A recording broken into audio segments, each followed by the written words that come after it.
कृष्णाय वासुदेवाय देवकी नंदनाय च नंदगोपकुमाराय वासुदेवाय वे नमः। परम कृपाळु परमात्मा श्री द्वारिकाधीशना श्री चरणों में वंदन। त्यारबाद जे शास्त्रने संगाथे अमारी यूट्यूब माध्यम साथे जोड़ायेला छे ए सर्व दर्शक मित्रों ने जय श्री कृष्ण। मित्रों, आज फरी एक वखत आपणे पूनमना दिवसे श्री सत्यनारायणनी कथानो सत्संग करवा जई रह्या छीए। त्यारे तो आजनी कथा आ वखतेनी पूनम एटले पोषी पूनम।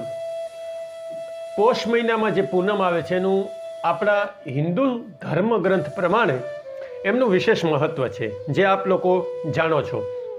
तो आ पोषी पूनमना दिवसे व्रतनुं पण विशेष महत्व छे। तो आजे आ पोषी पूनमना दिवसे आपणे एक सत्संगना माध्यमथी सत्यनारायणनी कथानो सत्संग करवा जई रह्या छीए। तो आजनी कथा आपणे करवी छे भगवाननी कृपा। आम तो आपणे जाणीए ज छीए के भगवाननी कृपाथी ज आ बधुं चालतुं रहे छे। संसारमां कोई माणस एवो न होय मित्रों के जे भगवाननी कृपा दृष्टिनी नीचे न होय। अर्थात दरेक लोको पर भगवाननी कृपा अविरत होय ज छे। तमे कोई पण माणसने पूछो के आ बधुं केम, तमारी नौकरी अथवा तमारो व्यवसाय अथवा तमारा पुत्र पत्नी आ बधुं सारूं होय त्यारे आपणे कहीए छीए के आ बधुं तमारुं खूब सुंदर छे, तमारी सारी नौकरी छे, तमारो व्यवसाय खूब सारो चाले छे। त्यारे सामेथी एक ज प्रत्युत्तर मळे छे अने ए माणस कहे छे के बस भगवाननी कृपा। तो आ भगवाननी कृपा अविरत वरसती होय छे। ए विषय पर आज आपणे सत्यनारायणनी कथाना माध्यमथी हूँ तमने समजावવાનો प्रयत्न करूँ छूँ के भगवाननी कृपा केवी होय छे अने सत्यनारायणनी कथानी अंदर भगवाननी कृपा केनी केनी उपर थई छे अने ए पण कया माध्यमथी भगवाननी कृपा थाय छे ए आपणे सत्यनारायणनी कथाना माध्यमथी जोवा जई रह्या छीए। तो आवो दोस्तों, भगवाननी कथानो प्रथम अध्याय शरू करीए। तो श्री व्यास उवाच, व्यास जी कहे छे आ रेवा खंड स्कंद पुराणनी अंदर रेवा नामना जे खंड छे ए खंडनी अंदर आ सत्यनारायणनी कथा आपी छे। तो ए कथाना माध्यमथी तो व्यासजी कहे छे अने ए व्यासजीना वाणीथी आपणे आ सत्यनारायणनी कथा प्राप्त थई छे। तो एकदा नेमिषारण्ये ऋषय शौनकादय प्रपुच्छन् मुनयः सर्वे सुतं पौराणिकं खलु के एक दिवस अयोध्या पासे आवेला नेमिषारण्य क्षेत्रनी अंदर शौनक आदि ऋषिओ तप करता था। ए समये सूत पुराणीजी त्यां पधार्या अने सूत पुराणीजीने उच्च आसन पर बेसाड़ी दंडवत प्रणाम पाद्य अर्घ्य पूजा करी अने शौनकजीए सूत पुराणीजीने प्रश्न कर्यो छे। कथा आपणे बधा जाणीए छीए એટલે હું शीघ्र आपने कथा कही दईश, पण जे मुख्य कहेવાનો बेज छे आजनी कथानो जे विषय छे भगवाननी अहेतुकी कृपा, भगवाननी कृपा दृष्टि केवी होय छे। तो सूत पुराणीजीने ज्यारे शौनकजी प्रश्न करे छे के हे महामती सूत मुनि, आपणे તમે ઘણા બધા પુરાણોનું અધ્યયન કર્યું છે, તો પુરાણોમાંથી તમે જે નિચોડ કાઢ્યો એ તમે અમને કહો અને એ કહો કે કયું એવું વ્રત છે જે કરવાથી મનુષ્યને ઈચ્છિત વસ્તુઓની પ્રાપ્તિ થાય છે અને આ સરળતાથી આ વ્રત કરી પણ શકાય છે। સામાન્ય મનુષ્ય આ વ્રત કરી શકે અને જે ભગવાનને સંતુષ્ટ કરી અને ઈચ્છિત વસ્તુઓની પ્રાપ્ત કરાવનાર એવું કયું વ્રત છે? આવો જ્યારે પ્રશ્ન કર્યો ત્યારે સૂત પુરાણીજી એમનો જવાબ આપતા કહે છે કે આવો જ પ્રશ્ન એક દિવસ યોગીરાજ નારદ મુનિએ ભગવાન કમલાપતિ એટલે કે ભગવાન વિષ્ણુ પરમાત્માને પૂછ્યો હતો અને એ જે જવાબ ભગવાને આપ્યો છે નારદજીને એ હું તમને સંભળાવું છું, એ તમે સાંભળો। એક દિવસ યોગીરાજ નારદ મુનિ ફરતા ફરતા મૃત્યુલોકમાં આવ્યા અને મૃત્યુલોકમાં ઘણા બધા લોકોને પોતપોતાના કર્મ અનુસાર દુઃખી જોયા। ત્યારે નારદ મુનિને એવો વિચાર આવ્યો કે આ લોકોના દુઃખનું નિવારણ કેમ કરી શકું। એ હેતુથી ભગવાન પાસે ગયા અને ભગવાનને દંડવત નમસ્કાર કરી ભગવાનની સ્તુતિ કરી અને ભગવાનને પ્રાર્થના કરતા કહે છે કે જેને મનથી પણ વણવી ન જોઈ ન શકાય, વાણીથી વણવી ન શકાય એવા અનંત ગુણવાળા એવા અનંત પરમાત્માને મારા વંદન છે. ત્યારે ભગવાન કહે છે કે હે નારદ મુનિ, તમે શું ઈચ્છાથી આવ્યા છો? ત્યારે નારદ મુનિ કહે છે કે ભગવાન, મેં સંસારમાં લોકોને ખૂબ દુઃખી જોયા, પોતપોતાના કર્મ અનુસાર પીડાય છે. તો આપની જો મારા પર કૃપા હોય તો એ લોકોના દુઃખનું કાંઈ હું નિવારણ કરી શકું, એવો કોઈ ઉપાય હોય તો તમે મને કહો. ત્યારે ભગવાન કહે છે નારદ મુનિને કે હે વત્સ નારદ, તમે અતિ ઉત્તમ પ્રશ્ન પૂછ્યો છે અને લોકોના કલ્યાણની ઈચ્છાથી આવો અદ્ભુત પ્રશ્ન પૂછ્યો છે, તો હું તમારા પર ખૂબ પ્રસન્ન છું. કારણ કે લોક કલ્યાણની ઈચ્છાથી જે કર્મ કરવામાં આવે, ભગવાન તેનાથી સંતુષ્ટ થાય છે. સારા કર્મ આપણે એને જ સત્કર્મ કહે છે. એમાં ઘણા બધા લોકોનું હિત થતું હોય. શાસ્ત્ર એમને પૂત કર્મ કહે છે. શાસ્ત્રમાં કહે છે કૂવો ખોદાવવો, તળાવ ખોદાવવું અથવા કોઈ દેવાલયો બનાવવા, આ જે કર્મ છે એને પૂત કર્મ કે અત્યંત પુણ્યશાળી કર્મ કીધા છે. શું કામ? તો કે એનાથી ઘણા બધા લોકોનું હિત થાય છે. અને ઘણા બધા લોકો એટલે કે સમાજનું હિત કરવાવાળા જે છે એના ઉપર ભગવાન ખૂબ સંતુષ્ટ રહે છે.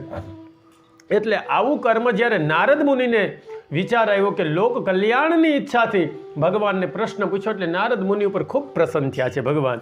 અને ભગવાન કહે છે કે હે વત્સ નારદ, એ છે મારું સત્યનારાયણ ભગવાનનું વ્રત. કોઈ પણ મનુષ્ય શ્રદ્ધા અને ભક્તિભાવથી જો આ વ્રત કરે છે તો એના ઉપર હું અવશ્ય પ્રસન્ન થાઉં છું અને એને ઈચ્છિત વસ્તુઓની પ્રાપ્તિ થાય છે. ત્યારે ભગવાન કહે છે કે કઈ રીતે વ્રત કરવું?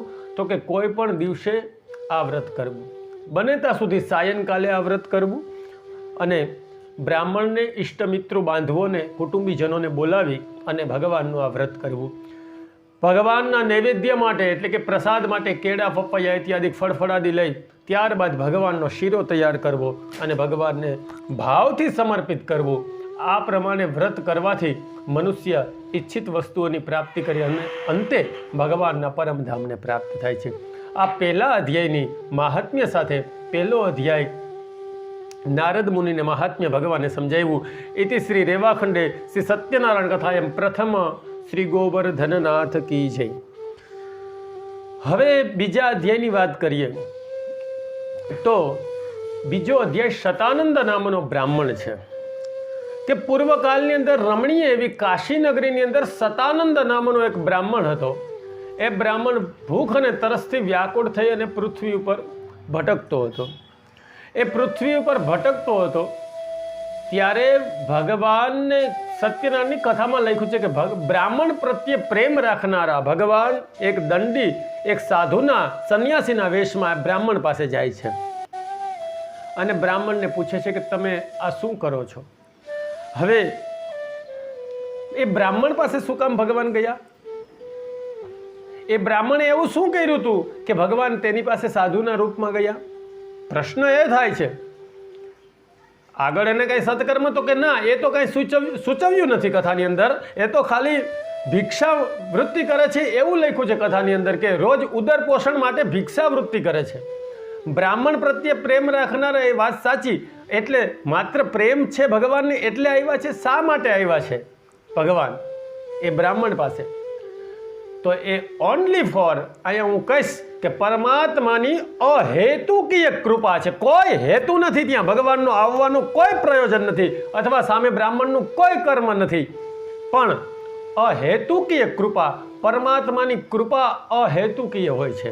જ્યારે સંસારની જે આપણી કૃપા હોય છે, સંસારિક મનુષ્યની જે કૃપા હોય છે એ હેતુકીય હોય છે અને ભગવાનની કૃપા છે એ અહેતુકીય હોય છે. એટલે અહીં ભગવાનની જે કૃપા છે, શા માટે ભગવાન આવ્યા એવો પ્રશ્ન કરીએ એમનો જવાબ ન મળે. પરમાત્માની કૃપા અહેતુક. કેવી કૃપા હોય છે પરમાત્માની? આપણી કૃપા હેતુકીય હોય છે. તો આવો પહેલાં હું સમજીએ કે હેતુકીય કૃપા કોને કહેવાય? આપણી કૃપા ચોક્કસ હોય છે. સંસારિક સારા સજ્જન પુરુષો છે, સાધુ પુરુષો છે, એની કૃપા હોય જ છે કોઈને કોઈ વ્યક્તિ ઉપર. પણ ક્યાંક ને ક્યાંક એમાં સૂક્ષ્મ પણ હેતુ છુપાયેલો હોય છે. ક્યાંક આપણો સ્વાર્થ હોય છે, ક્યારેક આપણે કોઈને ધન આપતા હોય છે તો ક્યાંક આપણો સ્વાર્થ પણ હોય છે. ક્યાંક આપણો સ્વાર્થ પ્રત્યક્ષ ન હોય તો પરોક્ષ સ્વાર્થ હોય છે. કેવો પરોક્ષ? કે ભાઈ આપણે કોઈને દાન આપીએ, ભગવાન આપણા સામે જોશે. આ પણ આપણો એક હેતુ છે કે પરમાત્માની મારી ઉપર કૃપા થાય એવા હેતુથી આપણે બીજા ઉપર કૃપા કરતા હોય છે. એ હેતુ કે કૃપા છે, કૃપા ચોક્કસ છે, એ કરવી જ જોઈએ કૃપા, અને થવી જ જોઈએ. એટલી કરુણા આપણા હૃદયમાં હોવી જ જોઈએ બીજા પ્રત્યે.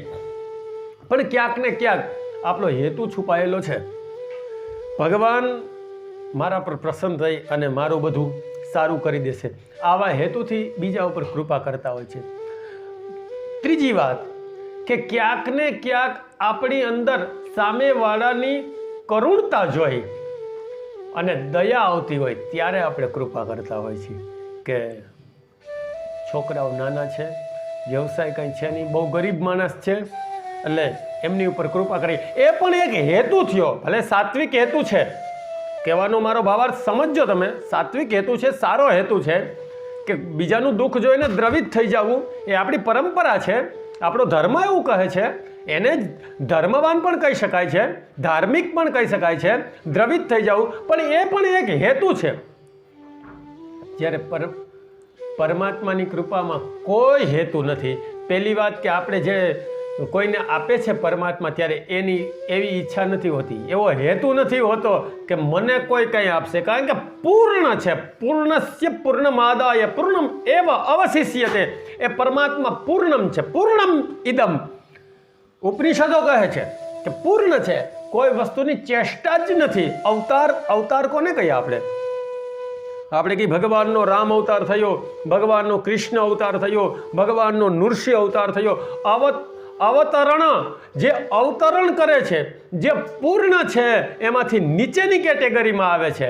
સમાજમાં રહેવા, સંસારમાં રહેવા, એને આપણે અવતાર કહીએ છીએ. જેને કોઈ આવશ્યકતા નથી. જ્યારે ગીતાજીમાં ભગવાન કહે છે કે મારા માટે હે અર્જુન કોઈ કર્મ કરવાનું અધૂરું નથી, છતાં હું લોકોને સંસારને કર્મ પ્રત્યે પ્રેરિત કરવા માટે હું ખુદ કર્મમાં વર્તું છું. આવું અર્જુનને કહે છે. બાકી પરમાત્માને કોઈ કર્મ કરવાની જરૂરિયાત નથી, કારણ કે પૂર્ણમ, સંપૂર્ણ, પૂર્ણ પુરુષોત્તમ છે ભગવાન.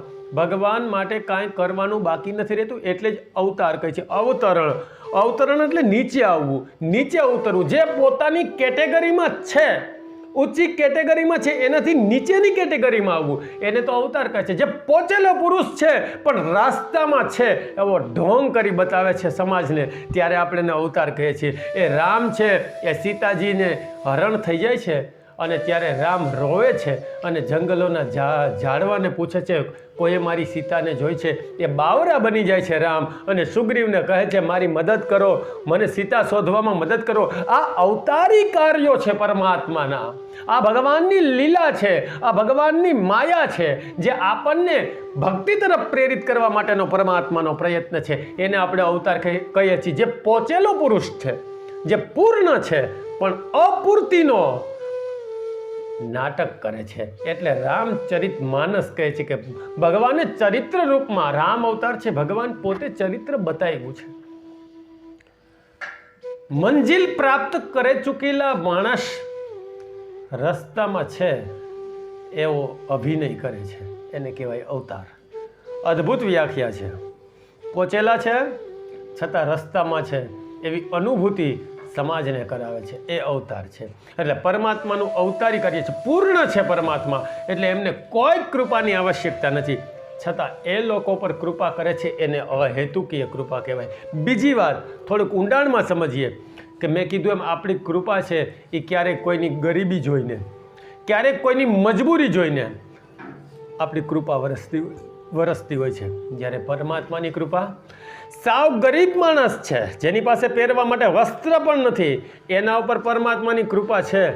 પણ જે સાહેબ ભારત વર્ષનો સૌથી ધનવાન માણસ છે ને, અથવા વિશ્વનો સૌથી ધનવાન માણસ છે, જેને કોઈ સંસારિક વસ્તુની કમી નથી, એના પર પણ પરમાત્માની કૃપા છે. પરમાત્માની કૃપા ગરીબી માટે નથી. પરમાત્મા ગરીબોનો છે એવું નથી, તવંગરનો, ધનવાનનો પણ પરમાત્મા છે. અને ધનિક લોકો પ્રત્યે પણ એની એટલી જ કૃપા દ્રષ્ટિ છે જેટલી ગરીબો પ્રત્યે છે. અરે સાહેબ એ તો છોડો, જેટલી ધાર્મિક વૃત્તિ અને ભક્તો પ્રત્યે પરમાત્માની કૃપા છે એટલી જ કૃપા એની નાસ્તિક અને અધર્મી લોકો પ્રત્યે પણ છે. કારણ કે એની અંદર ભેદ નથી, એટલે ભગવાને ગીતાજીમાં કીધું છે કે સર્વભૂતોમાં હું છું અને મારા માટે હે અર્જુન બધા સમ છે. પરમાત્મા માટે બધા સમ છે. કોઈ ધાર્મિક અથવા કોઈ નાસ્તિક માણસ છે એના ઉપરથી એની કૃપા દ્રષ્ટિ હટી નથી જતી. એના ઉપરથી જો કૃપા હટી જાય તો એ માણસ સંસારમાં રહી જ ન શકે. એના ઉપર પણ પરમાત્માની કૃપા છે. હું એમ કહું કે જે ધનિક લોકો ધનવાન છે એના પ્રત્યે પણ કૃપા છે. જે ચોર લોકો છે ને, ચોરી કરે છે ને, એ ચોરીમાં પણ સાહેબ ત્યારે જ સક્સેસ થાય જ્યારે પરમાત્માની કૃપા હોય. બાકી તો એ પકડાઈ જાય પોલીસના હાથમાં. પણ એ પણ જ્યારે ચોરી કરી અને સક્સેસ થઈ જાય છે ને ત્યારે એ કદાચ અંદરો અંદર મળતા હશે ત્યારે કહેते છે ભગવાનની કૃપા, આજે મારા દ્વારિકાનાથની કૃપા કે આપણે પકડાણા નહીં અને આપણે એકદમ સારા ઘરમાં સારા માલ સાથે આપણે આજે ચોરી કરવામાં સક્સેસ રહ્યા. એ પણ પરમાત્માની કૃપા માને છે. એટલે વેદો કહે છે તસ્કરણામ પતયે નમઃ. એ ચોરોના અધિપતિ, એ ચોરો પર કૃપા કરવાવાળા પરમાત્માને મારા નમસ્કાર છે. સાહેબ એની કૃપા બધા ઉપર છે, કહેવાનો ભાવાર્થ. એટલે જ કે દિવસે ભજે હાટ વાણી અને રાતે ભજે ચોર. આપણે વાણીમાં, ગુરુવાણીમાં અથવા ભજનોમાં પણ આપણે કહીએ છીએ કે દિવસે જે વેપારીઓ અને ધંધાવાળા પરમાત્માની કૃપા સમજીને અગરબત્તી કરીને જે ધંધો થાય છે, જે પૈસા પ્રાપ્ત કરે છે, પરમાત્માની કૃપા સમજે છે. એ જ રાત્રિના ચોરો પણ પરમાત્માની કૃપા સમજી અને ઘરેથી નીકળે કે આજે જો મારા ઠાકોરજીની કૃપા થઈ જાય તો. કહેવાનો ભાવાર્થ કે સર્વ પ્રાણી માત્ર પર પરમાત્માની કૃપા છે અને એ પણ અહેતુકીય કૃપા. પરમાત્માનો કોઈ સ્વાર્થ નથી કૃપા કરવા પાછળ. જે એને માને છે, જે એને ચાહે છે, જે એના મંદિરે જાય છે, જેની ભક્તિ કરે છે, એના પ્રત્યે તો કૃપા છે જ. પણ જે મંદિરે નથી જતા, જે નાસ્તિકતાવાદી છે અને જે નાસ્તિકતાની વાતો કરે છે એના પર પણ સાહેબ મારા ઠાકોરજીની એટલી જ કૃપા છે. જો એ કૃપા ન હોય ને તો આપણી વચ્ચે ન હોય. એટલે ધનવાન પ્રત્યે તો છે, ગરીબો પ્રત્યે પણ છે. જ્યારે આપણી કૃપા છે, આપણી કરુણા છે, એ ધનવાન પ્રત્યે નથી. કોઈ ઓડી ગાડી લઈને નીકળે રોડ ઉપરથી, હા બિચારો ઓડી ગાડી લઈને જાય છે, આની ઉપર મને દયા આવે છે, આ ક્યાંક ભટકાઈ જશે તો એ ઠાકોરજી એમની રક્ષા કરજે. આવી કૃપા દ્રષ્ટિ કોઈ ઓડી લઈને નીકળે એના ઉપર નથી સાહેબ આપણી. કારણ કે આપણે પૂર્ણ નથી, આપણે સંસારી મનુષ્ય છીએ. જ્યારે પરમાત્મા તો જે ઓડી લઈને નીકળે છે ને એનું પણ રક્ષણ કરે છે, એને પણ ઊંડી આંચ નથી આવતી, એના પર પણ પરમાત્માની કૃપા છે. એટલે કોઈ ધનિક પ્રત્યે આપને દ્વેષ થાય, કૃપા નથી થતી. કોઈ પહોંચેલા પુરુષ હોય, કોઈ પાસે પદ હોય, કોઈ પાસે યશ ફેલાયેલો હોય, એનો સંસારમાં આપણે સામાન્ય મનુષ્યો દ્વેષ કરે છે, કૃપા નથી કરતા. સાહેબ પરમાત્માની એના પ્રત્યે પણ કૃપા હોય છે. એટલે અહેતુકીય કૃપા. મને એક ભાઈએ પ્રશ્ન પૂછ્યો હતો કે આ બ્રાહ્મણ પાસે શું કામ આવ્યા એમ. પણ એ પ્રશ્નનો આજે જવાબ આપવા આ કથાના માધ્યમથી હું કહીશ કે સતાનંદ નામના બ્રાહ્મણ પાસે વેશધારી ભગવાન આવ્યા. એનું કારણ એટલું જ અહેતુકીય કૃપા, સિવાય કાંઈ નહીં. બસ પરમાત્માને ઈચ્છા થઈ ગઈ કૃપા કરવાની. કોઈ અતિ ધનિક માણસ નીકળે, મંદિરે આવ્યા હોય, માનો કે દ્વારિકાધીશના દર્શન કરવા કોઈ આવ્યા હોય, ભારત વર્ષના શ્રેષ્ઠ ધનિક, અને દર્શન કરીને બહાર નીકળે ને ત્યાં કોઈ ભિખારી ભીખ માગતા હોય. આપણે જોયું છે કે મંદિરોમાં આવા લોકો માગતા હોય છે, ત્યારે આપણે રૂપિયો 10 રૂપિયા આપતા હોય છે. એ કોઈ ત્યાં ભીખ માગવા માટે આવે અને આ ધનિક રસ્તા ઉપરથી નીકળે તો એને 10,000 રૂપિયા આપી દે, ચેક લખીને સીધો લે ભાઈ. તો એ કારણ શું એનું એમ તમે પૂછો. આપણે ધારીએ કદાચ કે 10,000 આપવાનું કારણ શું, એવા ભિખારીએ શું કર્યું હશે એ ધનિકને રીઝવવા માટે અથવા એની કોઈ સેવા કરી? ના, એ ધનિક માણસ છે જેની પાસે અતિશય ધન છે, જેની પાસે ધનની કોઈ કિંમત નથી, એ લોકોને એમનેમ પણ આપી દેતા હોય છે. એ 10,000નો ચેક આપી દે કોઈ ગરીબને, એ અહેતુકીય, એમાં કોઈ હેતુ એમનો ન છુપાયેલો હોય. એવી રીતે પરમાત્મા અનંત છે, અનંત પુણ્યાત્મા છે. એ કોઈ ઉપર એમનેમ કૃપા કરી નાખે, એમાં કોઈ હેતુ છુપાયેલો ન હોય. એ બસ એમ જ પરમાત્માની ઈચ્છા થઈ જાય એને આપી દેતા હોય છે. બધા પર કૃપા વરસતી હોય છે પરમાત્માની. તો અહીંયા સતાનંદ નામના બ્રાહ્મણ ઉપર અહેતુકીય કૃપા કરવા પરમાત્મા આવ્યા છે. મારે એક આજે વાત કરી છે કે રાયપુરની એક સત્ય, રાજસ્થાનમાં ઉદયપુરની એક સત્ય ઘટના છે કે ઉદયપુરની અંદર ચતુર્ભુજ નારાયણનું સ્વરૂપ છે, મંદિર છે ભગવાનનું. ચતુર્ભુજ નારાયણ, ખૂબ સુંદર મૂર્તિ ભગવાનની. ભગવાનના હાથમાં શંખ ચક્ર ગદા ચતુર્ભુજમાં 4 આયુધો બિરાજમાન છે. ભગવાને પીળું પીતાંબર પહેર્યું છે. કાળા ભમર ગુગંતા વાળ છે ભગવાનના. આવું રૂપ ભગવાનનું અતિશય સુંદર, રળિયામણું અને મનમોહક ભગવાનનું સ્વરૂપ છે. આટલા સુંદર સ્વરૂપવાન ભગવાન અને એમના પૂજારી એટલે દેવાજી પંડા, જે પૂજારીને આપણે હિન્દી ભાષામાં પંડા કહેતા હોય છે, આપણે ગુજરાતીમાં પંડિતજી કહેતા હોય છે, હિન્દી ભાષામાં પંડાજી. તો દેવાજી પંડા નામના ભગવાનની એક ભગવાનની ચાકરી એટલે કે ભગવાનના પૂજારી, ભગવાનની સેવા કરવાની જેની નિમણૂક, એવા દેવાજી પંડા એ ભગવાનની રોજ સેવા કરે. હવે ત્યાં ભગવાનને જે પુષ્પમાળા પહેરાવી હોય છે એ સાયંકાલે ભગવાનને જ્યારે શયન થાય ત્યારે ભગવાનના આભૂષણો ઉતારવામાં આવે ત્યારે જે પુષ્પમાળા ભગવાનના ગળામાં હોય છે એ કાઢી નાખવામાં આવે અને એ જલમાં કે આપણે પધરાવતા હોય છે.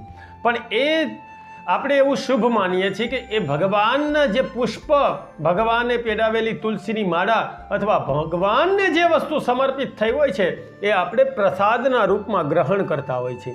અને ખાસ કરીને આપણે કોઈ વિશેષ દેવાલયે જેવી રીતે સોમનાથ, દ્વારિકા કે અન્ય ઓલામાં જઈએ છીએ તો ત્યારે આપણને વિશેષ દર્શનનો લાભ ત્યારે મળ્યો એવું માનતા હોય છે કે ભગવાનના શ્રી ચરણોમાં જે હોય એ આપણને પૂજારી ભેટ આપતા હોય છે. આપણે કંઈ વિશેષ ભેટ કે ભગવાનને આપીએ અથવા વિશેષ પ્રસાદ કે આપીએ ત્યારે ભગવાનના ગળામાં પહેરેલી તુલસીની માળામાંથી કોઈ તુલસીનું પાંદ આપતા હોય છે, ક્યારેક ગળામાંથી માળા આપતા હોય છે, અથવા ભગવાનના વાઘામાંથી કોઈ રેશમી પટ્ટો કે આપણે ગળામાં નાખતા હોય છે. આપણે એને ભગવાનની પ્રસાદી સમજીએ અને ખૂબ શ્રદ્ધાથી એને સાચવતા હોય છે.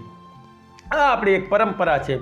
આ જ પરંપરા ઉદયપુરમાં પણ કે ભગવાનના ગળામાં જે માળા હોય છે પુષ્પની, એ જે વિશેષ અતિથિઓ દર્શન કરવા આવ્યા હોય છે એને પૂજારીજી ભેટ આપે. આ પરંપરા એમાં ખાસ કરીને જ્યારે રાજા આવે છે ઉદયપુરના ત્યારે પંડાજી એમના ડોકમાં માળા પહેરાવે અને એની ભગવાનના સ્વરૂપના દર્શન કરી અને રાજા પોતાના રાજ્ય તરફ જાય. આવો ક્રમ એક વખત બન્યું એવું કે પંડાજીએ પખાલ એટલે કે ભગવાનના વાઘા ઉતાર્યા. સાયન આરતીનો સમય હતો એટલે આરતી થઈ ગઈ અને જોયું તો એ દિવસે કોઈ મંદિરે દર્શન કરવા ન આવ્યું, દર્શન કરવા નહોતા આવ્યા. એટલે પંડાજીએ ભગવાનની સામે 2 હાથ જોડી અને ભગવાનને નમસ્કાર કરી અને કીધું કે હે નાથ, આજે તમારી કૃપા મારા પર છે એવું કહી અને પોતે જ એ માળા પુષ્પની પહેરી લીધી. આજે કોઈ નથી તો પંડાજીએ પોતે પહેરી લીધી, દેવાજી પંડા. અને જ્યારે એ માળા પહેરી અને જે દરવાજો ખોલ્યો કે હવે બહાર પોતાના ઘર તરફ, પોતાનું ઘર થોડું દૂર એટલે ઘર તરફ જવા માટે જ્યારે દરવાજો ખોલ્યો એ જ સમયે જોયું કે રાજા આવે છે. રાજાનો સમય થોડોક આજે લેટ થઈ ગયા, રાજા થોડું મોડું થઈ ગયું આવવામાં, કે આરતી થઈ ગઈ હતી ભગવાનની, શયન આરતી થઈ ગઈ હતી. મંદિરનો જે ગર્ભગૃહનો જે ગેટ છે, મેન દરવાજો છે, મેન દ્વાર છે, એ પંડાજીએ બંધ કરી દીધું હતું અને ખીડકીએથી હજી નીકળવા જાય છે ત્યાં રાજાને જોયા. એ જ સમયે દેવાજી પંડા ધ્રુજી ગયા કે રાજાને પ્રસાદીમાં શું આપશું આજે. એટલે તરત પોતે અંદર આવી અને પોતાના જે ડોકમાં માળા પહેરી છે પુષ્પની એ કાઢી નાખી છે અને હાથમાં લઈ લીધી છે. એ જ સમયે રાજા અંદર ખીડકીથી દાખલ થયા. પોતાના ક્રમ અનુસાર દેવાજી પંડાએ પોતાની માળા લઈ અને રાજાના ડોકમાં પહેરાવી છે. લ્યો મહારાજ, ભગવાનની પ્રસાદી. રાજાએ પણ હાથ જોડી મસ્તક નમાવ્યું. એ જ સમયે જોયું તો એ પુષ્પમાળામાં એક સફેદ વાળ છે. સફેદ વાળ જોયો રાજાએ અને રાજાને શંકા ગઈ. એટલે ડાયરેક્ટ પંડાજીને કીધું નહીં, પણ થોડોક કટાક્ષ કર્યો પંડાજી સાથે, દેવાજી સાથે કટાક્ષ કર્યો અને દેવાજીને કહે છે, શું કહે છે, કેમ પૂજારીજી આ સફેદ વાળ કેવો પુષ્પમાં આવ્યો છે? ભગવાનના વાળ સફેદ થઈ ગયા છે કે શું? કાળા ઘૂંઘરતા વાળ છે એમાંથી સફેદ થઈ ગયા છે કે શું? પંડાજી પાસે કંઈ જવાબ હતો નહીં. આ માળા મેં પહેરી લીધી હતી એવું કહી ન શકે. પોતાની 80 વર્ષની ઉંમર, વૃદ્ધાવસ્થા, પોતાના સફેદ વાળ થઈ ગયેલા. રાજાને પણ ખબર પડી ગઈ કે પૂજારીજીનો વાળ છે, પોતે માળા પહેરીને મને પહેરાવે છે. અપરાધ થાય રાજ્યનો, પોતે માળા પહેરી અને એ હેઠી માળા એટલે કે પોતે ગ્રહણ કરી અને પછી રાજાને તમે કોઈ વસ્તુ ન આપી શકો. આપણી હિન્દુ પરંપરા છે, એક વખત જે વસ્તુ આપણે ગ્રહણ કરીએ બીજાને આપવા માટે એ અછૂત એટલે કે હેઠું માનવામાં આવે છે. ભોજન છે કે કોઈ પણ વસ્તુઓ છે એટલે જ આપણે કદાચ પેલા દૂધ કે બનાવવામાં આવે તો ઘણા બધા મહેમાનો આવ્યા હોય આપણે ઘરે, યાદ રાખજો અમારી વાત. એટલે જે એમાં આદરણીય વ્યક્તિ હોય, જેવી રીતે કોઈ સંત પધાર્યા હોય, કોઈ ગુરુ પધાર્યા હોય કે કોઈ બ્રાહ્મણ પધાર્યા હોય તો એને પહેલાં આપવું. કારણ કે એને પહેલાં ન આપવામાં આવે ને બીજાને આપવામાં આવે એટલે બાકીનું જે વધેલું દૂધ છે કે ચા છે કે કોઈ પણ વસ્તુ છે એ બાકીની વસ્તુ હેઠી એને માનવામાં આવે છે, એ અછૂત કહેવામાં આવે છે. એ પછી કોઈ સંતોને કે બ્રાહ્મણોને સાહેબ ન પાતા, કારણ કે એ અપરાધ છે, એ પાપ છે. તમે કોઈ સંતોને કે બ્રાહ્મણોને ઘરે બોલાવીને પાપ કરો છો. એટલે ખાસ ધ્યાન રાખવાનું કે પહેલી વસ્તુ એને આપવી. કોઈ આદરણીય પુરુષ કોઈ પણ હોય એને આપવામાં આવે, પછી બધાને આપવું. જો પહેલાં બીજાને આપવામાં આવે તો બાકીની વસ્તુ હેઠી માનવામાં આવે છે. એટલે પહેલાં જે આપણે ગ્રહણ કરી લીધું હોય એ કોઈ આદરણીય વ્યક્તિને, અહીંયા રાજા છે એ આદરણીય વ્યક્તિ છે. રાજા છે એ ભગવાનનો અંશ છે, ગીતાજીમાં કીધું છે. પ્રજાનો પાલનહાર છે, એ પ્રજાનો બાપ છે, એ પરમાત્માનો એમાં અંશ છે. ગીતાજીમાં ભગવાન વિભૂતિ યોગમાં કહે છે. એટલે રાજાને આદર આપવો. તો અહીંયા પંડાજીથી હવે એક ભૂલ તો થઈ ગઈ. પછી રાજાએ કીધું કે શું સફેદ વાળ ભગવાનના થઈ ગયા છે કે શું? એટલે પંડાજીએ હાયા કરી દીધી કે હા હા હા હા એવું કહી દીધું કે વાતને હું અહીંયા જ પૂરી કરી દઉં એમ. અને રાજાને થોડોક ગુસ્સો આવી ગયો. રાજાએ કીધું કે એમ ભગવાનના સફેદ વાળ થઈ ગયા છે તો કાલે સવારે હું ભગવાનના દર્શન કરવા આવીશ અને જોઉં છું સફેદ વાળ ભગવાનના કેવા થઈ ગયા છે. એવું કહીને રાજા ગુસ્સામાં ચાલ્યા ગયા. દેવાજી પંડા ઘરે આવ્યા છે પણ ઘરે બેચેન કે કાલ સવારે શું થશે. આને આ વિચાર કરે, પોતાને જમવાનું પણ ભાવ્યું નહીં ઘરે. સવાર પડતા જ રાજા જ્યારે મંદિરે દર્શન કરવા આવશે ત્યારે મારું થશે શું? રાજા નક્કી મને સૂડી ઉપર ચડાવી દે. કારણ કે મેં રાજાનો અપરાધ કર્યો છે. બીજા કોઈનો અપરાધ કર્યો હોય તો ન્યાય થાય અથવા તો અલગ વાત છે કે મને કોઈ નિર્દોષ ચડાવે. તો રાજાનો ખુદનો મેં અપરાધ કર્યો છે, હવે શું થશે એને વિચારમાં રાત્રે ભગવાનની પ્રાર્થના પણ નથી કરી દેવાજી પંડાએ. શું કામ? એવું પણ કહે દેવાજી પંડા વિચાર કરે કે હે પરમાત્મા, મેં તો કોઈ એવી સેવા પણ નથી કરી આપની. હું તો માત્ર નોકરીની લાલચાથી કે પગાર મળશે અને મારું ગુજરાન ચાલશે. કોઈ પરમાત્મામાં એવી ખાસ પ્રીતિ પણ નહીં દેવાજી પંડાની. એને વિચારમાં નિંદ્રા પણ નથી આવતી. અને આખી રાત એમને પડખા ભરીને સવાર પડે શું થશે શું થશે, એક ને એક વિચાર. ત્યારે સવાર પડ્યું, સૂર્યદેવ ઉગ્યા. દેવાજી પંડા પોતાના સમય અનુસાર જ્યારે સમય થયો ત્યારે ધ્રુજતા ધ્રુજતા ડગલા માંડે છે મંદિર તરફ. અને ઉદયપુર નરેશ એ પણ સવાર પડતા જ આવી ગયા છે. કારણ કે પંડિતજીની પરીક્ષા કરે છે અને આવે છે. બીજા સૈન્ય આદિ સેનાપતિઓ બધા આવી ગયા છે. અને દેવાજી પંડિત દરવાજો ખોલે છે અને અંદર જાય ત્યારે ગર્ભગૃહ પાસે જાય છે. પોતાના હાથ ધ્રુજવા માંડ્યા છે દેવાજી પંડાને કે હવે શું થશે ભગવાન.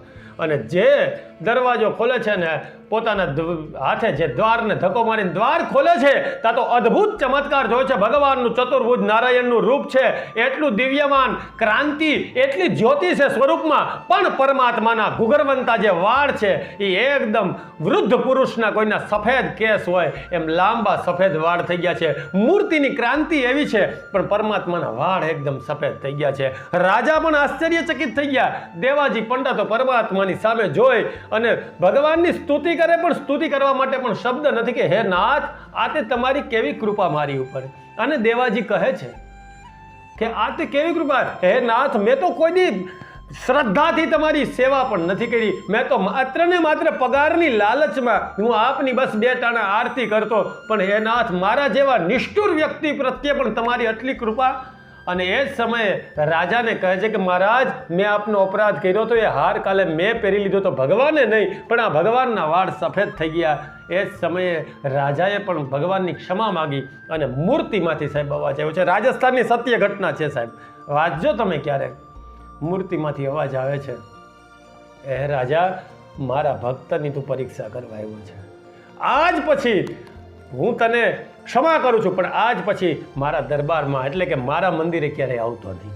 રાજાએ ભગવાનની ક્ષમા માગી અને મંદિરના દરવાજાની બહાર રાજા નીકળી ગયા પછી એ ઉદયપુર નરેશ ક્યારેય ભગવાનના દરબારમાં એટલે કે ભગવાનના મંદિરમાં દર્શન કરવા ક્યારેય પછી નથી આવ્યા. ભગવાનની મૂર્તિમાંથી અવાજ આવ્યો. દેવાજી પંડિતો ભગવાનના શ્રી ચરણોમાં ગદગદ થઈ ગયા છે કે હે નાથ, આપની આટલી કૃપા લોકો પ્રત્યે, ભક્તો પ્રત્યે હોય એ તો સમજ્યા, પણ મારા જેવા નિષ્ઠુર જે નિષ્ઠા વગરના વ્યક્તિ છે એના પ્રત્યે પણ તમારી આટલી કૃપા છે એ મને આજ ખબર પડી. આવી સ્તુતિ કરીને દેવાજી પંડા પછી ભગવાનની એટલી તન મન ધનથી સેવા કરે છે. આજે પણ એ દેવાજી પંડા રાજસ્થાનના ભક્ત થઈ ગયા છે. એ ખૂબ અદ્ભુત, એટલે કહેવાનો ભાવાર્થ કે ભગવાનની અહેતુકીય કૃપા હોય છે કે એમાં કોઈ દેવાજી પંડાનું એવું સાહેબ કોઈ સત્કર્મ નહોતું, દેવાજી પંડાની એવી કોઈ સેવા નહોતી, પણ પરમાત્મા કૃપાનિધિ છે, કરુણાનો સાગર છે, એની કરુણા વરસી જતી હોય છે. તો અહીંયા સતાનંદ નામના બ્રાહ્મણ પ્રત્યે પણ ભગવાનની કરુણા વરસી છે અને આવ્યા છે અને કહે છે કે હે ભૂદેવ, તમે શું કરો છો? તો કે હું ભગવાનનું, સતાનંદ નામનો બ્રાહ્મણ કહે છે કે હું ઉદર પોષણ માટે ભિક્ષા માગું છું. ત્યારે ભગવાન કહે છે કે તમે ભગવાનની સત્યનારાયણની કથા કરો. એ સત્યનારાયણનું વ્રત કરવાથી તમારી ઈચ્છિત વસ્તુની પ્રાપ્તિ થશે. આવું સત્યનારાયણનું વ્રત ભગવાન કહી અને સતાનંદ નામના બ્રાહ્મણને જતા રહે છે. એ જ સમયે ભગવાનનું વ્રત કરવાનું સતાનંદ નામનો બ્રાહ્મણ નિશ્ચય કરે છે અને જે કાંઈ દ્રવ્ય પ્રાપ્ત થશે એનાથી હું ભગવાનનું વ્રત કરીશ, આવો સંકલ્પ કરી તેને ભિક્ષામાં ઘણું દ્રવ્ય પ્રાપ્ત થયું. આપ જાણો છો બધા કથા તો. અને એ સઘળા દ્રવ્યથી ભગવાનનું વ્રત કર્યું છે. ભગવાનની કૃપા વરસી છે એના પર, એટલે સતાનંદ નામનો બ્રાહ્મણ ગદગદ થઈ ગયો છે અને જે કાંઈ ધન મળ્યું એનાથી ભગવાનનું વ્રત કર્યું છે. એ ભગવાનના વ્રતના પ્રભાવથી એ સતાનંદ નામનો બ્રાહ્મણ પણ ધનવાળો થયો, પુત્રવાળો થયો અને ખૂબ યશ કીર્તિ પ્રાપ્ત થઈ કે કાશીની અંદર શ્રેષ્ઠ બ્રાહ્મણ તરીકેની પદવી પ્રાપ્ત કરી છે. ત્યારબાદ એ સતાનંદ નામનો બ્રાહ્મણ દર પૂનમના દિવસે ભગવાનની કથા કરવા લાગ્યો, જે આપ જાણો છો. એમાંની આજે પોષી પૂનમ, એ પોષી પૂનમને દિવસે વ્રત કરવાનું વિશેષ મહત્વ છે કે પોષ સુદ પૂનમ, એ પૂનમના દિવસે આપણે પોષી પૂનમનું વ્રત છે એની વિશેષતા વ્રત કથાઓમાં પણ છે, શાસ્ત્રોમાં એમનો ઉલ્લેખ છે. તો એ પોષી પૂનમ છે આ વખતે, તો આ વખતે ખાસ ભગવાન સત્યનારાયણની કથા સાંભળજો સાહેબ. હા, કથાના માધ્યમથી તો સાંભળો તો તમે સાંભળી જ છે, પણ બીજાને કહેજો પણ કે શરદ પૂનમ, પોષી પૂનમ, આ બધી પૂનમનું વિશેષ મહત્વ છે. પૂનમનું મહત્વ તો છે જ, પણ પોષી પૂનમનું વિશેષ મહત્વ છે. આજે ભગવાન મહાદેવજીના મંત્ર જાપ કરવાનું વિશેષ મહત્વ છે, અથવા જે વૈષ્ણવ લોકો, જે વૈષ્ણવો છે એના માટે સત્યનારાયણની કથાનું વ્રત કરવું અથવા સત્યનારાયણ ભગવાનની પૂજન વિધિ અથવા સત્યનારાયણની કથા સાંભળવી, આનું પણ વિશેષ મહત્વ છે. એટલે એ કરવું, અથવા ચંદ્ર દેવતાની ઉપાસના કરવી અથવા સૂર્ય દેવતાની ઉપાસના કરવી. આજના દિવસે ઉપાસના કરવાનું વિશેષ છે. આ વ્રત બાલિકાઓ એટલે કુમારિકાઓ માટે પણ છે કે કુમારિકાઓ છે અથવા કોઈ પણ બેન છે એ પોતાના ભાઈ માટે રહે છે. ભાઈનું આયુષ્ય, આરોગ્ય સારું રહે એના માટે આ શ્રેષ્ઠ વ્રત છે જે બેનો રહે છે. પણ હું એ પણ કહી દઉં કે સૌભાગ્યવતી સ્ત્રીએ પણ આ વ્રત રહેવું અને ભાઈ માટે રહેવું એવું જરૂરી નથી, પણ પોતાના પતિ અને પુત્ર માટે પણ આ વ્રત કરી શકાય છે. શાસ્ત્ર કહે છે કે સૌભાગ્યવતી સ્ત્રી જ્યારે આ વ્રત કરે છે તો એનું અખંડ સૌભાગ્ય રહે અને એના પુત્ર અથવા પતિ બંનેનું આયુ આરોગ્ય સારું રહે, સ્વાસ્થ્ય સારું રહે, એના માટે આ પોષી પૂનમનું વ્રત કરવું શ્રેષ્ઠ છે. તો આજના દિવસે આ પૂનમ તો વિશેષ છે, તો દરેક બહેનોને મારી વિનંતી છે કે આ પોષી પૂનમનું વ્રત સૌભાગ્યતા પ્રાપ્ત અથવા ભાઈ માટે તો આપણે રહી છીએ એ તો આપને ખબર જ છે. આમ તો ભાઈ બહેન માટેના 3 વ્રતો છે અથવા 3 તહેવારો આપણે હિન્દુ ધર્મમાં ભાઈ બહેન માટે છે. 3 તહેવારો છે ભાઈ બહેનના. એમાં આપણે જાણીએ છીએ કે પહેલું છે એ છે ભાઈ બીજ. ભાઈ બીજના દિવસે ભાઈ છે એ બેનને ઘરે જાય છે જમવા માટે, એની મહત્વતા છે. અને ભાઈ બીજનું વિશેષ મહત્વ છે એ ક્યારેક આપણે ભાઈ બીજ ઉપર જ્યારે બોલશું ત્યારે એમના વિશે કહેશું, પણ આજે તો વિષય છે કે ભાઈ બહેનના પવિત્ર પ્રેમના તહેવારો 3 છે હિન્દુ પરંપરામાં. એમાં પહેલું છે ભાઈ બીજ, એના માટે ભાઈ છે એ બેનને ઘરે જાય છે. બીજી છે રક્ષાબંધન એટલે કે શ્રાવણ માસની પૂર્ણિમા. એ શ્રાવણ માસની પૂનમને દિવસે જેને રક્ષાબંધન કહી રક્ષાસૂત્ર બાંધે છે બેન, એમાં છે ને એ બેન ભાઈને ઘરે જાય છે રાખડી બાંધવા માટે. ભલે સમયના અભાવે કે આપણે સામેથી જતા હોય તો અલગ વાત છે, પણ પહેલાં છે એ બેન છે એ ભાઈને ઘરે, રક્ષાબંધનને દિવસે બેન છે એ ભાઈને ઘરે જાય છે, બીજને દિવસે ભાઈ છે એ બેનને ઘરે જાય છે. અને ત્રીજું આ વ્રત છે ભાઈ બહેનનું, એ છે પોષી પૂનમ. તો પોષી પૂનમ સામાન્ય જે દીકરીઓના લગ્ન નથી થયા એટલે કે કુમારિકાઓ જે છે એ ભાઈ બહેનના પવિત્ર પ્રેમ એટલે એ બંને સાથે હોય છે ત્યારે આ વ્રત થાય છે. ત્રણેય વ્રત એવી રીતે છે, એટલે 3 વ્રત છે. બેન ભાઈને ઘરે જાય, ભાઈ બહેનને ઘરે, અને બંને સાથે હોય ત્યારે આ વ્રત છે. અતૂટ અને પવિત્ર પ્રેમ જો કોઈ હોય તો એ બેન અને ભાઈનો પ્રેમ છે. એ પ્રેમને સૂચવતું એટલે આ વ્રત છે એ પોષી પૂનમ છે. તો બેન છે એ એટલા હરખથી પોતાના ભાઈના કલ્યાણ માટે, પોતાના ભાઈના આયુ આરોગ્યની પ્રાપ્તિ માટે આ વ્રત રહેતી હોય છે. અને ભાઈ પણ એટલો જ પ્રેમ સામે બેનને બતાવતો હોય છે. તો આ પોષી પૂનમ બેન ભાઈ માટે તો છે જ, પણ સૌભાગ્યવતી સ્ત્રી માટે પણ આ વ્રત કરવું. વ્રતને દિવસે, પૂનમને દિવસે ઉપવાસ કરી અથવા એકટાણું કરતા હોય તો એકટાણું કરી ભગવાનનું વ્રત છે એવું સમજી અને ભગવાનની ઉપાસના કરવી, એટલે કે સત્યનારાયણની કથા ભગવાનના સહસ્ર નામથી કરવી, ભગવાનની કથાનું શ્રવણ કરવું, ભગવાનની પૂજન વિધિ કરવી, આ પ્રમાણે પોષી પૂનમનું વ્રત કરવું. તો એ સતાનંદ નામનો બ્રાહ્મણ છે પૂનમના દિવસે આ વ્રત કરવા લાગ્યો. એમાં એક દિવસ ભીલ જાતિનો કઠિયારો ત્યાં આવ્યો, લાકડાનો ભારો બહાર મૂકી અને એ પણ ભગવાનની કથા ચાલતી હતી ત્યાં ગયા. ભગવાનને નમસ્કાર કર્યા, બ્રાહ્મણને નમસ્કાર કરીને કીધું કે મહારાજ તમે આ શું કરો છો? ત્યારે સતાનંદ નામના બ્રાહ્મણે કીધું કે હું ભગવાનનું વ્રત કરું છું. ત્યારે કીધું કઠિયારે કે આ કરવાથી શું થાય? તો કે ધનવાળું થવાય, પુત્રવાળું થાય, યશ કીર્તિની પ્રાપ્તિ થાય. જે કાંઈ ખામીઓ હોય આપણે ઘરમાં, શરીરમાં, એ પરમાત્માની આ વ્રત કરવાથી એ પૂર્ણ થાય છે. દરેક પ્રકારના મનોરથ પૂર્ણ થાય છે.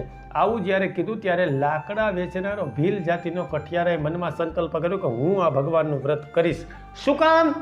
તો કે વ્યવસાય બરોબર નથી ચાલતો, ધંધો નથી ચાલતો, ઘરે છોકરા ભૂખા રહે છે, પત્ની. રેવાખંડની અંદર બહુ વિસ્તારથી કથા છે કઠિયારાની.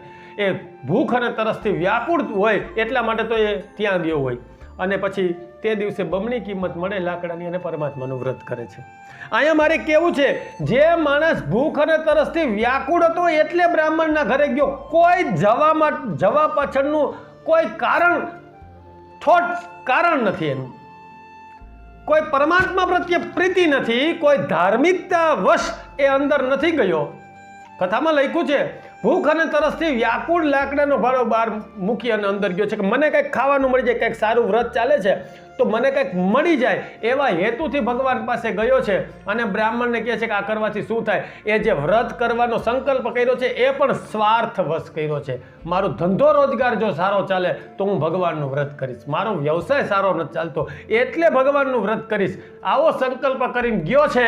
એને પણ લાકડાની બમણી કિંમત મળી છે અને એટલો હરખાણો છે, લાકડાની જે કિંમત મળવી જોઈએ એના કરતાં ઘણી બધી વધારે મળી છે. પરમાત્માની કૃપા વરસી છે એની ઉપર, અને એ પણ કૃપા અહેતુકી, આવા નમપટ જેને કહી શકાય, સ્વાર્થી અને વાસનાવ્રસ જે વ્રતનો સંકલ્પ કર્યો છે એના પ્રત્યે પણ ભગવાને કૃપા કરી છે. બીજા અધ્યાયની અંદર કે જેને કોઈ ધાર્મિકતા નથી, કોઈ પરમાત્મા પ્રત્યે પ્રીતિ નથી, કોઈ વ્રત વિશે જાણવાની કોઈ ઓલી નહોતી, માત્ર ને માત્ર ભૂખ અને તરસથી મને કોઈ ખાવાનું મળી જાય એવા હેતુથી અંદર જાય છે અને પણ પરમાત્મા કૃપા કરી છે. આ પરમાત્માની કૃપા છે, અહેતુકીય કૃપા ભગવાનની. એટલે એક ડગલું જો માંડવામાં આવે ને સાહેબ પરમાત્મા પ્રત્યે, તો પરમાત્મા તો કૃપા કરવા માટે તૈયાર છે. ખાલી કઠિયારે સંકલ્પ કરી લીધો કે હું વ્રત કરીશ, ખાલી એમ રમતમાં એમ કહી દીધું હું વ્રત કરીશ, ત્યાં તો પરમાત્માની કૃપા એટલી વરસે છે કે સીધી કઠિયારાની જોલી સાહેબ ભરાઈ ગઈ કૃપાથી. એટલે આ કઠિયારો પણ એ ભગવાનનું વ્રત કરી અંતે ભગવાનના પરમધામને પ્રાપ્ત થાય છે. ઇતિ શ્રી રેવાખંડે શ્રી સત્યનારાયણ કથાયામ દ્વિતીય શ્રી ગોવર્ધનનાથ કી જય. એટલે ભગવાનની કથાનો બીજો અધ્યાય. ત્યારબાદ ત્રીજો અધ્યાય તો પૂર્વકાળની અંદર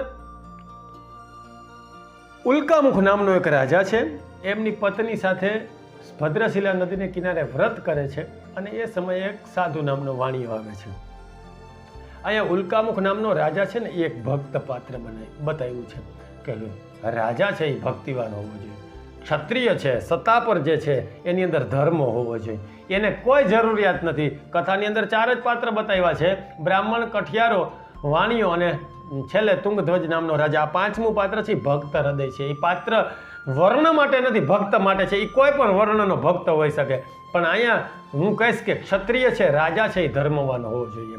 એટલે એ સીધો જ કથાની અંદર એને કોઈ કીધું નથી વ્રત કરવાનું કે આ વ્રત કરો, કે એને આ આવશ્યકતા હતી કે નહીં, કોઈ જરૂરિયાત નથી, પણ પ્રજાના ઉત્તમ પ્રકારે પાલન પોષણ માટે ધર્મ સાથે રાજા જોડાયેલો હોવો જોઈએ એવું બતાવવા માટે સીધી જ કથા કરે છે એવું કીધું છે. એટલે ભગવાનનું વ્રત કરે છે રાજા અને રાણી. એ સમયે વાણિયાનો દીકરો જેનું નામ હતું સાધુ, એ સાધુ નામનો વાણિયો ત્યાં આવે છે અને નમસ્કાર કરી રાજાને પૂછે છે કે આ શું કરો છો તમે? ત્યારે રાજા કહે છે કે આ હું ભગવાનનું વ્રત કરું છું અને આ વ્રતના પ્રભાવથી મારી પાસે સર્વ કાંઈ સંપન્ન છે. ધનવાળું થવાય, પુત્રવાળું થવાય, બંધનમાં પડેલો બંધનમાંથી મુક્ત થાય, ભયમાં પડેલો ભયમાંથી મુક્ત થાય. અનેક વ્રત વિશે રાજા કહે છે. સંતાન ન હોય તો સંતાનની પ્રાપ્તિ થાય. ત્યારે સાધુ નામનો વાણિયો કહે છે કે ભગવાનનું વ્રત કરવાથી જો સંતાન થતું હોય તો મારે કોઈ સંતાન નથી, હું આ વ્રત કરીશ. તો આવો સંકલ્પ કરી ઘરે જાય છે, પોતાની પત્ની લીલાવતીને કહે છે વ્રત વિશે, અને બંને જણાએ મનમાં સંકલ્પ કર્યો છે કે હું ભગવાનનું વ્રત કરીશ, મારે ત્યાં સંતાન થશે. ત્યારે ભગવાનની કૃપા વરસી છે, સંતાન થયું. તે સમયે વ્રત ન કર્યું. કથા આપણે જાણીએ છીએ. એટલે વાણિયો વેપારમાં મશગુલ થઈ ગયો છે. એની પત્નીને પણ સમજાવી દીધી. જોતામાં સમય જતો રહ્યો અને જ્યારે દીકરી યુવાન થઈ ગઈ કલાવતી, ત્યારે લગ્ન કરવાના હતા. એ લગ્ન સમયે પણ વ્રત ન કર્યું. પછી જમાઈને સાથે રાખ્યો છે. આપણે જાણીએ છીએ જમાઈને સાથે રહી અને વેપાર કરવા રત્નાપુર નામના શહેરમાં જાય છે. ત્યાં ચંદ્રકેતુ નામનો રાજા રાજ્ય કરતો હોય, એના નગરમાં રહેવા લાગે છે. એક વખત ચંદ્રકેતુના રાજાના રાજ્યમાંથી ચોરી થાય. ચોર લોકો આ વાણિયાના દીકરા સૂતા હોય ત્યાં ચોરીનો સામાન મૂકી અને જતા રહે. પાછળ સિપાહીઓ આવે, આ બંનેને પકડી લે છે. ચોરીનો સામાન જોઈએ એટલે રાજાએ એને જેલખાનામાં પૂરી દેવામાં આવ્યા. ત્યારબાદ કલાવતી અને લીલાવતી ખૂબ જ દુઃખી થઈ ગયા. ઘરે ભિક્ષા માગીને પોતાનું ગુજરાન ચલાવવું પડે આવી પરિસ્થિતિ થઈ ગઈ. એક દિવસ કલાવતી ભિક્ષા માગવા માટે એક બ્રાહ્મણને ઘરે ગયા અને ત્યાં ભગવાનનું વ્રત જોયું. ત્યારે ઘરે આવ્યા, પ્રસાદ લઈને મોડું થઈ ગયું. એમની માતાએ પ્રશ્ન કર્યો કે અત્યાર સુધી તું ક્યાં હતી? ત્યારે એણે કીધું કે હું બ્રાહ્મણને ત્યાં ગઈ હતી, ભગવાનનું વ્રત જોયું, પ્રસાદ લઈને આવી એટલે મોડું થઈ ગયું છે. ત્યારે લીલાવતીએ મનમાં સંકલ્પ કર્યો કે જ્યારે મારા પતિ અને જમાઈ વહેલા ઘરે આવશે તો હું પણ ભગવાનનું વ્રત કરીશ. આવો સંકલ્પ કરતાની સાથે ચંદ્રકેતુ રાજાને સપનું આવ્યું અને કીધું કે બંને વાણિયાના દીકરાને છોડી મૂક, નહીતર તારા રાજપાટનો નાશ કરી નાખીશ. આવું સપનું આવ્યું એટલે સવાર પડતા જ રાજાએ બંનેને મુક્ત કર્યા. વસ્ત્ર, આભૂષણ, અલંકાર અનેક ગણું ધન આપી અને પોતાના ઘરે જવાને માટે રવાના કર્યા છે. ઇતિ શ્રી રેવાખંડે શ્રી સત્યનારાયણ કથા એમ 3ય અધ્યાય શ્રી ગોવર્ધનનાથ કી જય. ત્યારબાદ રાજાએ જવાનું કીધું ત્યારે વાણિયો મંગલાચરણે સ્વસ્તિ વાચન કરાવીને નીકળે છે. રસ્તામાં પોતાની દૈનિક ક્રિયા કરવા માટે જ્યારે દરિયાકાંઠે નાવ લગાવે છે એ સમયે ભગવાન એક દંડી સંન્યાસીનું રૂપ લઈ અને ત્યાં આવ્યા અને વાણિયાને પૂછ્યું કે આ તારી નૌકામાં શું છે? તો કે પાંદડા અને વેલા. ભગવાને કીધું કે તથાસ્તુ. એ પાંદડા અને વેલા થઈ ગયા. જ્યારે વાણિયાએ જોયું તો મૂર્છિત થઈ ગયો. ખૂબ આઘાત લાગ્યો. ધન પ્રત્યે ખૂબ આકર્ષણ વાણિયાનું આઘાત લાગ્યો. ત્યારે પેલા જમાએ તેને સમજાવ્યું કે આ ભગવાન છે સાક્ષાત, એણે આપને શ્રાપ દીધો છે, તમે જાઓ અને એની ક્ષમા માગો. વાણિયાએ પોતાના જમાઈની વાત માની ભગવાન જ્યાં બેઠા હતા સમુદ્ર કિનારે ધ્યાન લગાવીને ત્યાં જઈ દંડવત પ્રણામ કરી અને ભગવાનની સ્તુતિ કરી છે કે હે પરમાત્મા, બ્રહ્માદિક દેવતાઓ આપની માયામાં મોહિત થઈ ગયા તો હું મંદ બુદ્ધિનો વાણિયો આપને કેવી રીતે ઓળખી શકું? આવું જ્યારે વચન કીધું ત્યારે ભગવાને ગુમાવેલું વાણિયાનું ધન પાછું આપ્યું છે. પરમાત્માની કૃપા વરસી છે સાહેબ એની ઉપર. આટલો અપરાધ કર્યો છે ભગવાનનો. વાણિયાનું ચરિત્ર મારે તમને સંક્ષિપ્તમાં પહેલેથી કહું તો સંકલ્પ કર્યો છે, ભગવાને દીકરી આપી છે, સંતાન આપ્યું છે, છતાં પણ વાણિયાએ ભગવાનનું વ્રત નથી કર્યું. લંપટ માણસ છે અહીંયા વાણિયો. ત્યારબાદ ફરીથી જ્યારે લગ્ન કરીશું ત્યારે વ્રત કરીશું ત્યારે પણ નથી કર્યું. અને પુત્ર મોહમાં એટલો આસક્ત અને આંધળો છે કે એને ઘર જમાઈ રાખ્યો છે પોતાની પુત્રીના પતિને. એટલો સંસારમાં આસક્ત છે, એટલો ભગવાનની માયામાં રતપત છે કે પુત્ર નથી તો જમાઈને રાખું. અને સાહેબ પૈસા પાછળ તો એવો ગાંડો છે વાણિયો કે પુત્રી અને પત્ની બંનેને એકલા છોડી અને વિદેશમાં ધન કમાવા જતો રહે છે કે બસ પૈસા મળે.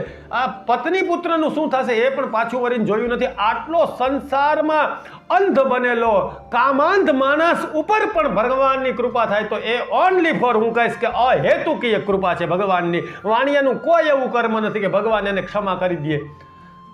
જ્યારથી વ્રતનો સંકલ્પ કર્યો ત્યારથી ભગવાનને પણ રમાડે છે આ માણસ. આવો સંકલ્પ એક પૂરો નથી કરતો અને ધન પાછળ એટલો આંધળો છે, પુત્ર પાછળ એટલો આંધળો છે કે જમાઈને રાખે છે અને પત્ની અને દીકરીને મૂકી અને ધન કમાવા જતો રહે. આવા લંપટ માણસ પ્રત્યે પણ એ ભગવાનની કૃપા થાય છે. એ પુત્ર ઉપર કેટલી આસક્તિ કે ઘર જમાઈ રાખ્યો છે. પુત્રીને જવા નથી દીધી અને દીકરો મળી રહે એના માટે ઘર જમાઈ રાખ્યો છે. આવા લંપટ માણસ ઉપર જ્યારે કૃપા થાય છે ત્યારે સમજવું ભગવાનની અહેતુકીય કૃપા છે. અને એ કૃપાથી વાણીઓ ગદગદ થઈ અને ઘણું ધન લઈને જ્યારે ઘરે આવે છે ત્યારે ભગવાનને કૃપા પ્રસાદ પ્રાપ્ત થયેલા વાણીએ સમાચાર મોકલાવે છે કલાવતીને લીલાવતીને કહે છે કે વાણીઓ ખૂબ ધન લઈને આવે છે. એ સમયે લીલાવતી ભગવાનનું વ્રત કરતા હોય છે. સમુદ્ર કિનારે દોડી જાય. પાછળ કલાવતી છે એ પ્રસાદ લેવાનો ભૂલી જાય છે અને સમુદ્ર કિનારે જાય એના પતિને ભગવાન માયાથી અદ્રશ્ય કરી દે છે. પછી સતી થવા માટે તૈયાર થાય ત્યારે ભગવાન આકાશવાણી કરીને કહે છે કે મારા પ્રસાદનો તે ત્યાગ કર્યો છે. આવું કહી અને જ્યારે કલાવતી ભગવાનની વારંવાર યાચના કરે છે અને ભગવાનની ક્ષમા માગે છે ત્યારે પાછી સમુદ્ર કિનારે આવે ત્યારે એને ભગવાનના દર્શન થાય છે. ત્યારબાદ એના પતિના દર્શન થાય છે અને ભગવાનની કૃપા પ્રસાદ પ્રાપ્ત કરીને પતિ સાથે આનંદ મંગલ સાથે પોતાના ઘરે આવે છે.